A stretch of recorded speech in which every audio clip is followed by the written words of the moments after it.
ሰላም ለእናንተ እንዴት ናችሁ? ሁሉ ሰላም ነው?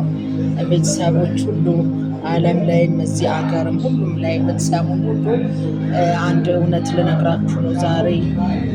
ጌታ ኢየሱስን ያላመነ በየትኛውም ስፍራ ሕይወት የለውም።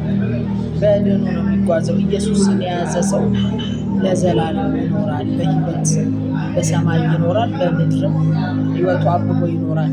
ያለ ኢየሱስ ክርስቶስ መዳን የለም። ጌታ ኢየሱስ የሞተው የተሰቀለው ለእያንዳንዳችን ዛሬ በምድር ላይ በብዙ ነገር ተይዘው የምታዩዋቸው ሰዎች ክርስቶስን የሚያምኑ የማያምኑ በብዙ ውጥረት ያሉ፣ ሁለተኛ ሞት እንዳለ ያላመኑ ብዙ አሉ።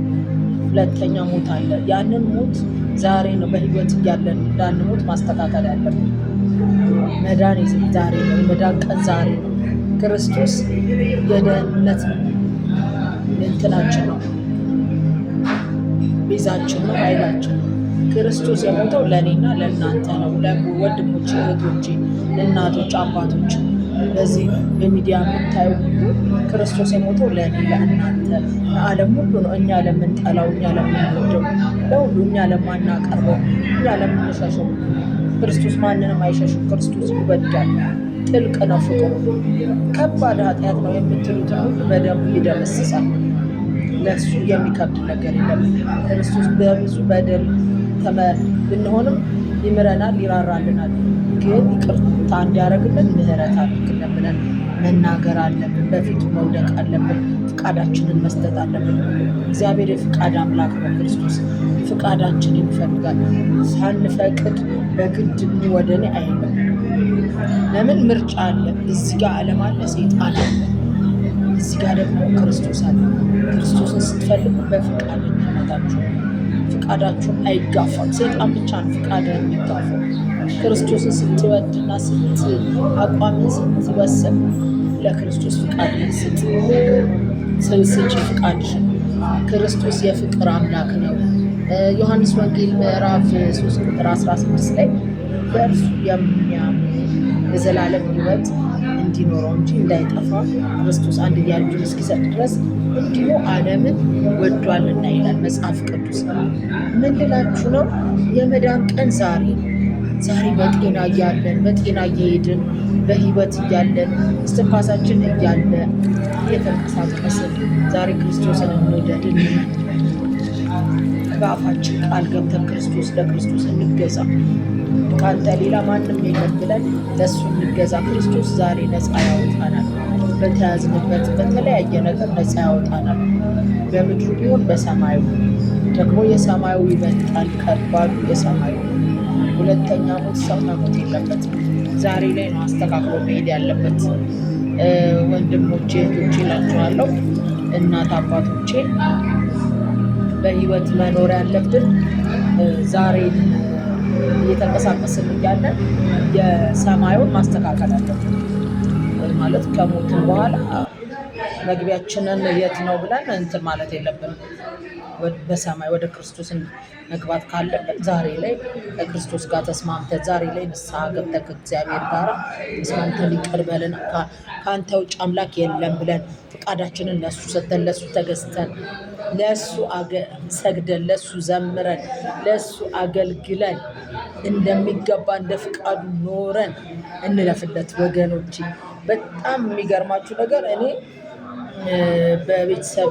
ከቤተሰብ ጋር በቤተሰብ ነው ክርስቶስን ያገኘሁት። ግን በጣም በቃ ተጠቅሜያለሁ። ከብዙ ሞቶች ነው ክርስቶስ ያስመለጠኝ። ዓለም ምንም ትርፍ የላትም። እውነት ነው የምላችሁ። ዓለም በጣም የምትሰጥ ትመስላለች። የሰጠቻችሁ መስላ የሰጣቻችሁን ነገር ለእሷም ጥቅም ሰጥታችሁ ነው፣ ለእሷም ግብር ገብራችሁ ነው እንትን የምትሉ። ዓለም በጣም በጣም መጥፎ ናት። ብንኖርባትም ለጊዜያዊ እንደሆነ እናውቃለና ጊዜያዊ መኖሪያችን ነው። እስካለን ሰዓት ግን መገልገያ ያለብን እንደሚገባ ሆነን መኖር ያለብን።